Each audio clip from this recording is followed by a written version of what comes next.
Alexis goes packing. Moira's career is tacking. Patrick and David are wedding venue rate racking. I'm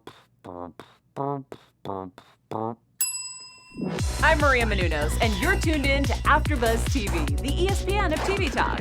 Now, the buzz. Hello, everybody. Welcome to the AfterBuzz TV After Show for Schitts Creek Season 6. Welcome, everybody. My name is Loren Kling. I am a huge fan. We keep the show on our TV just like in the background, like some people do music. I am not here alone. I am actually joined by Megan Gallagher. How are you? Hi, everyone. Hi, Loren. Hi. So it's the two of us for this first episode, but we are going to have a full panel of hosts a little bit later on. And I got to tell you how scared I was to do that intro, that trumpety thing. I never thought I could do it. You nailed it. I nailed it. It sounds just like that intro with the money sign S. I love that. Yeah, so that will be for the next time. Anyway, here's what's going to happen. We're going to break down the episode, Season 6, Episode 1, called Smoke Signals. Then Megan's going to do a special segment. I have an interesting news story about the show. And then we're going to do predictions for Episode 2. I'm already doing Alexis. Just, it happens. David. All right, so anyway, so let's start here. So first thing, we start with Alexis by her packing. So she's packing for her trip to go to the Galapagos to meet Ted. Yes. I think it's such a great way to just start off. I mean, the whole room in the motel, there's thousands of suitcases, and she's just trying to shove so much clothing into one tiny suitcase, and she's just like, I once shoved my friend into here, so you don't think that I can fit all of these clothing? Just watch. I mean, right. See, that's what makes the show so endearing. Is these are the wealthiest people in the whole world, but we learn to love them and their quirks. Yes. But we quickly go to Moira, who's waking up inside her closet. And I forgot why she was there, but it was because her Crows movie got dropped, so it wasn't going to ever be shown. I know. So if you all remember, Season 5 ended with Moira on the phone learning that Crows, her movie, did not get picked up, and that was devastating. It was the biggest blow, and she just had this, freak out like anyone would. And so we start up Season 6 where she's been in the closet for a while. I mean, sleeping in the closet, and then she kind of wakes up, and it's just her wig is halfway on, and it's the funniest thing ever. But I part of me feels so bad. That's the whole show. We feel bad for them. That's why we grow to love them.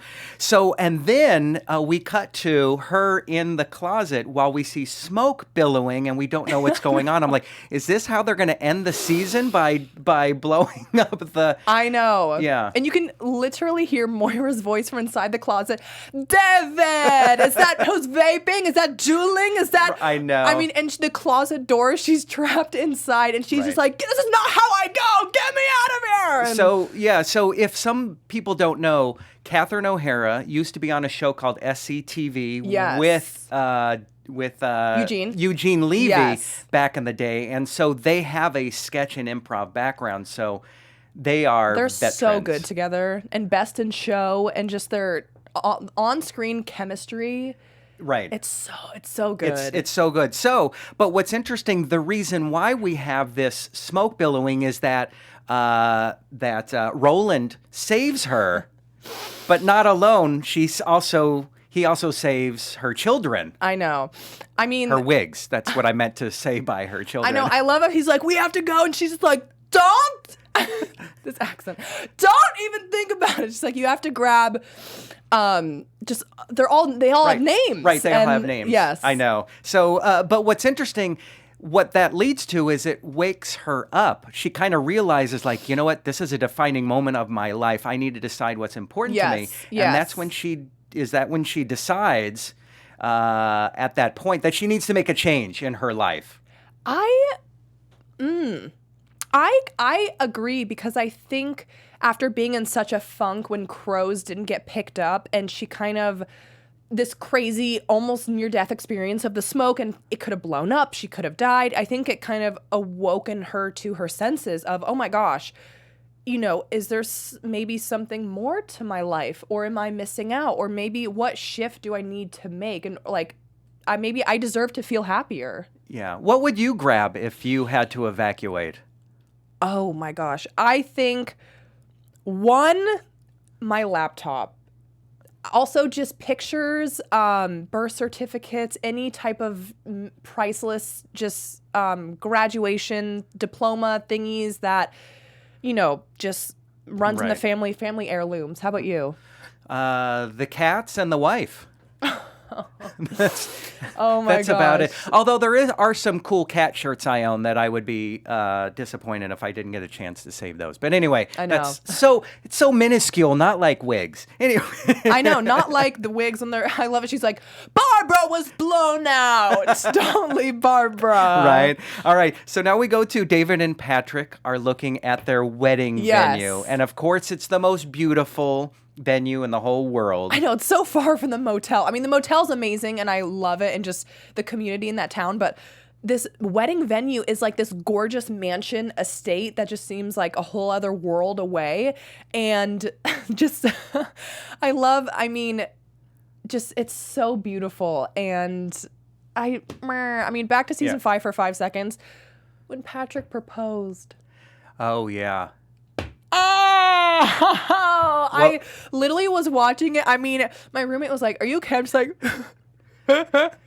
well, there's that. There's when Patrick is playing guitar. Yes. Singing the song to David at the open mic. And then there's the time when David did the song. You're simply the best. Right. Tina Turner, baby. You guys will have to check out my Instagram feed because I do have the perfect boomerang where it's David doing that. Simply the best. So we know that there's love there, which makes this show so beautiful and amazing that there's this touching relationship here. But what comes out of that is Alexis and David get into a fight. I know. And I think I understand it though, because and I like to put myself in the character's shoes where if my own sister, my only sibling, just like David and Alexis, if my own sister, I was getting married and it was such an exciting, thrilling, kind of surreal, just pinch me time in my life. And she was thinking about going on vacation or not being there, where the only day that the wedding venue had open, you can't make it. You're going like you can't shift it around. Right. I would be ripping out my hair. Right. So I can see why there was this argument because she kept, as we learned, Stevie kind of sits with Alexis a little bit and kind of says, hey, you know what? You're really putting the needle into your brother. You keep talking about wanting to get away from this town. I know. Basically abandoning your family. I know. And this is a kind of a vulnerability. But of course, David doesn't know how to be vulnerable in a normal human way. I know. It's the David. There's no filters. There's no I'm polite. He's just like the face. I mean, like there's no poker face. The eyes and I think we're gonna have a season of you just doing impressions of different characters. I will just sit silently and just Alexis, David. I hope that through the season we can get some of the viewers to post some of their impressions of the different characters. Yes. There are so many. I can do a great impression of Bob from Bob's Garage, just kind of running into a room, kind of ruining the mood. I'm really good at that. Jocelyn.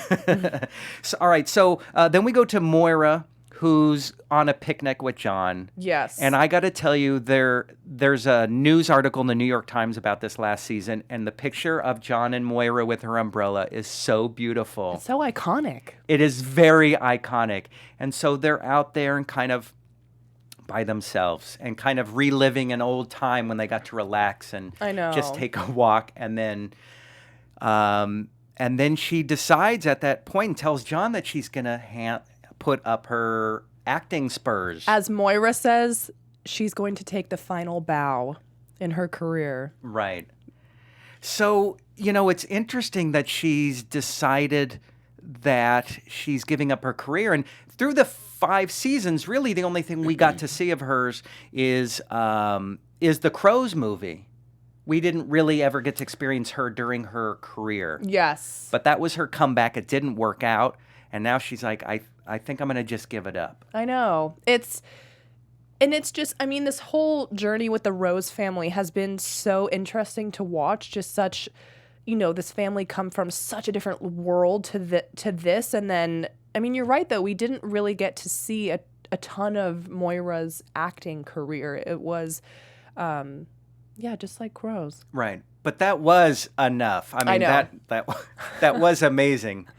I did love that. I want to see the sequel. I know. Crows 2 or something like that. Who knows? I know. But so we wonder what's she going to do? And and we allude to the fact it almost sounds like they're retiring to this community, through this season or through these 5 seasons, we've kind of come to learn that this family who left the riches and excesses of life are kind of just landing in a small town and making it their own. Yes. And just making the best of the situation, which I think can reflect so many people and inspire so many people, whatever situation, whatever season of life you may be in, to kind of just not just roll with the punches and go with the flow, but also to just, see the silver lining and the blessing and realize that things do happen for you, not to you, as Maria and Keven always say. That's such a great thing to live by. And I feel like the Rose family really, really does that. It's just season 6 now to see how far they've come. It's so inspiring. Right. And then we're brought back down to the Rose world by going back to the wedding venue where Clive, the manager of the property, starts to tell them what the prices are, shows them the paperwork for the gold, silver, and bronze. The packages. Yes. And David looks at it going, do you have a copper package? Do you have a copper package? So there's the reality of they just can't afford things. Yes. And Patrick makes it very clear by saying, David, did you not discuss this with the venue manager before we came in person? Why didn't you get the prices before over the phone so we don't have to come all the way here? And then, like, what? It's just so, and he's like, do you have a copper option? Right. I mean, it's just so... They're a great couple because Patrick is the business kind of quiet, just going with the flow, thinking ahead. Yes. David is not a thinking ahead kind of person. He's a reactionary kind of person. Exactly. It's so true. And then we learn that they do have a spot in a month later, which is exciting. Yes. That this already discounted Sunday spots, they have a special one. And so now all of a sudden we have the possibility, the potential that they'll get married. Yes. Which is exciting. Yes. So we're hoping we get to see the wedding at this beautiful estate. But then we come back down to earth because Patrick's car won't start. I know. And Stevie and Alexis sort of have that heart-to-heart where Stevie is just trying to really give her a compliment and say, I think your life is so cool. You get to kind of leave the town and go to the Galapagos and travel. And I so admire you. And Alexis is just on her phone, just like, why my flight? I'm trying to check in. What's going on? And then Stevie says, well, your flight doesn't leave until a month from now. Right, because she transposed the date and the day. So instead of July 8th, 7/8, it's August 7th. Right. Yes. That's right. But we have to remember, Stevie got a taste of something completely different by being the lead in Cabaret. I know. Which, it's been a while since the end of the last season. Yes. But in their world, that just happened the night before. I know. That was so inspiring too. But I agree, and I think Stevie almost wants more of that. Oh my gosh, I stepped outside my comfort zone. Maybe, let's try something more, maybe different. I want to travel. I want to continue this ripple effect of just doing more. Right. There's a lot of times in life where we hit walls. We're scared to go outside our comfort zones. And even today for me, going outside my comfort zone is scary. It's not safe. And so I retreat, but you can't progress. You can't go to that next step. Hers was this play. Hers was seeing the name Rosebud added to the motel. There was more to life there. Yeah. Sorry, we like to Good get old into these Stevie. philosophical I know, things. I know. But it ties in so beautifully. It does, though. And this show has honestly inspired me in a lot of ways, too, which I could get into, but I would bring out a script. We got 13 more episodes. I know. All right. So we come back to Moira, who's on the phone with her agent.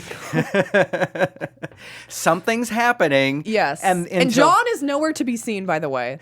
Until Yes. he is seen. With a cop. Right, with a cop, which was weird. I'm like, wait, what's going on? And so the cop drags John back to Moira. Yes. And John, by the way, his shirt is unbuttoned. Right. He's soaking wet. His hair is a twitter, a Yes. flutter, A fluttered, something like flattered, that. Yes, askewed. Askewed. But yeah, he definitely looks like he fell in the river. There's an actor who's huge in the 70s and 80s, George Hamilton, known for his tan skin, overly tan skin. I immediately thought of a George Hamilton callback for that. So John was sunbathing, Yes. like at a Grecian bath. Yes. Because that's what Moira told him to do. I know. To get undressed. But she's able to talk the cop into releasing him. Yes. And And then we find out the fun news that Crows is being picked up.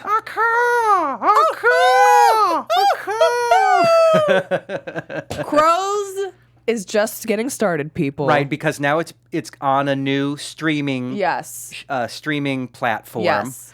So Moira is not leaving the business. I know. And now John was already, he's like, wait, I thought we were just decided that he's we like, were you gonna... were kind of on the edge, and then you were, and then you got, and then now you're, what's going on? Right, and all of a sudden she's back into actor's mode.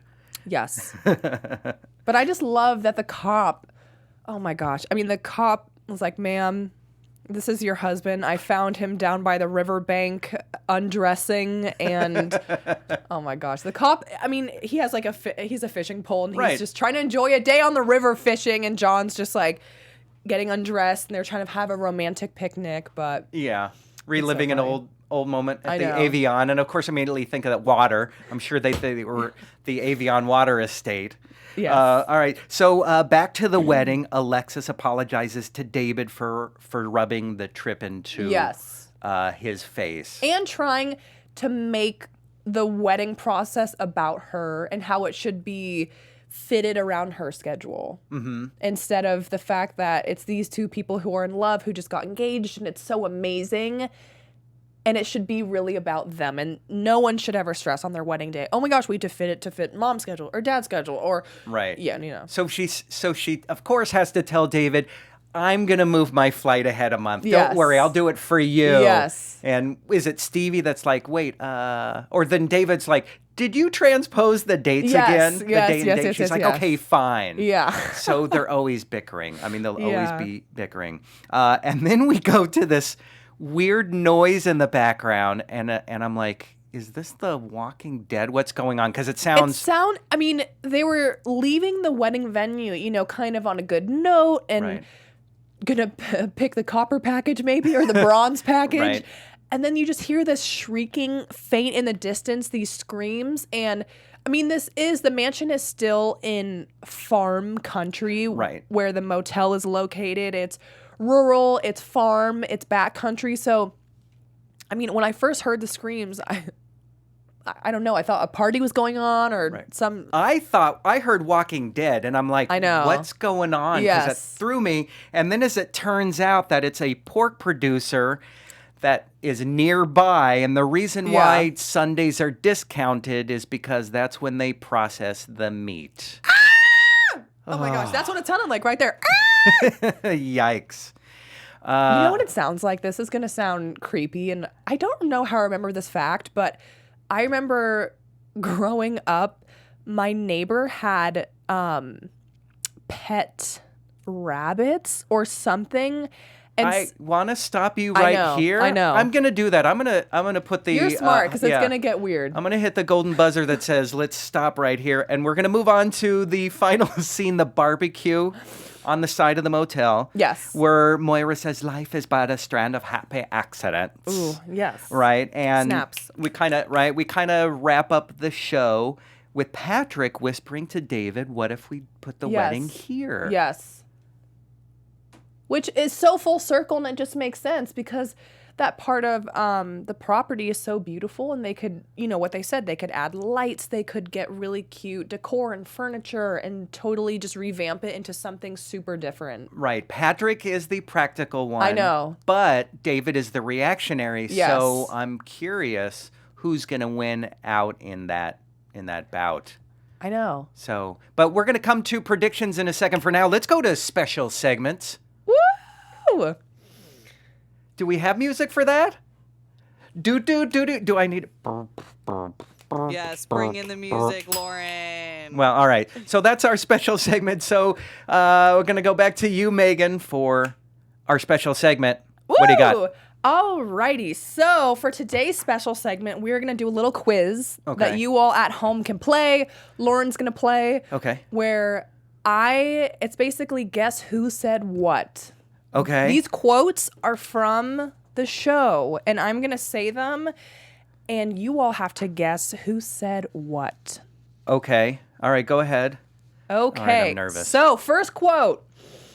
And you're not going to say it in the voice of that person. Oh, no. Okay. I'm doing... Right. Go ahead. I'm eating egg whites and hoping the building will collapse. That's... Okay. I'm going to just talk it out like a game show. I'm thinking that's either Moira or Alexis. I'm picturing... Oh! Are you gonna reveal? Why don't you go ahead and reveal? I'll repeat it again. I'm eating egg whites and hoping the building will collapse. David. Is it David? I already guessed. The answer is... Moira! It was Moira. Okay. All right. Go on to the next one. Woo! Okay. Next quote. Didn't you once take the wrong baby home from preschool? Oh, that would be Johnny Rose to Moira. That would be Moira to Johnny Rose. It's right, Moira to... I'll repeat it again. Didn't you once take the wrong baby home from preschool? Okay, now, see, maybe I'm a better...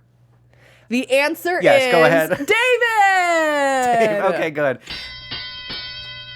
Woo! Okay. Go do one more, and before I reveal how stupid I am and don't know the answer, go ahead. I'll get this one. I had just had my eyelashes dyed. Everything was too cloudy. That's got to be Alexis. I'm waiting for this. No! I will say it again. I had just had my eyelashes dyed. Everything was too cloudy. Dave. The answer is... Yes. Moira! Alrighty then, do not get me involved. Very good. So if you're 3 for 3 out there, we want to hear about it. You can go to AfterBuzzTV.com. You can go to our Instagram site, on our YouTube channel. And so we want to know how you did on that quiz. I'm going to have to study up. All right. From there, let's move on to news. Woo! AfterBuzz TV News. All right, so there's a wonderful article in the New York Times by Laura Zoram, The Rise of Schitts Creek, that talks about this last season. She went to a visit. But what's most interesting is, according to Daniel Levy, he was inspired for the show by a curiosity about the lives of the ultra-wealthy. And as well as the time, actress Kim Basinger bought a small town in Georgia in the late 80s. Wow. So Kim Basinger, who was in the 1989 Batman and LA Confidential, Yes. 9.5 Weeks, and her and a group of business partners bought this town, and they paid $20 million for a bank, industrial park, 50 buildings, and 1,700 acres of land. The idea was to turn it into movie and production studios, an amusement park, shopping malls. It didn't work. The deal fell flat, and the group resold the property in 1995 for less than a quarter of what they paid, for $4.3 million. Wow. So isn't that amazing that somebody can see a story and explore that and say, I'm going to write a whole story, a whole Yes. script about that. Yes. So that's the Wow. interesting news of the day. All right, now it's time for predictions. Your AfterBuzz TV predictions. All right, who's going to go first? I don't know if it's me, it's you. You ready for the prediction for next episode? I think the wedding, just where they want to have it and ideas, I think it's really going to start unraveling and really developing in the next episode. Of they're going to have to really get serious and hash out the details of, do they want it small or big, or what kind of furniture, what kind of style, what are they going to wear, the rings. And I mean, picking all of those details in a tiny town where the resources are a little bit limited. Right. I'm really excited to see that process. Cool. I'm wondering what's going to happen with Stevie. You know, we still don't know her story. I think she's going to go out to the big town, the big city. I agree. I think after that performance, something just clicked. Yeah. But I don't think she's going to leave soon. I think she'll be there until the end. I would hate for her to leave early. I know. So, but we've got 13 more episodes with all these different cast of characters.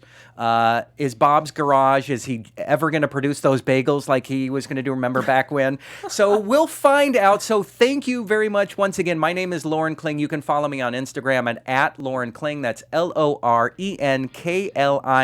Megan, where can we find you? I have an Instagram. It is at Megan, MEGANW, Gallagher, GALLAGHER. I have Twitter, Facebook, YouTube, all that stuff. For AfterBuzz TV, thank you very much for watching the Schitts Creek After Show. We'll see you next Tuesday. Good night, everybody. Woo!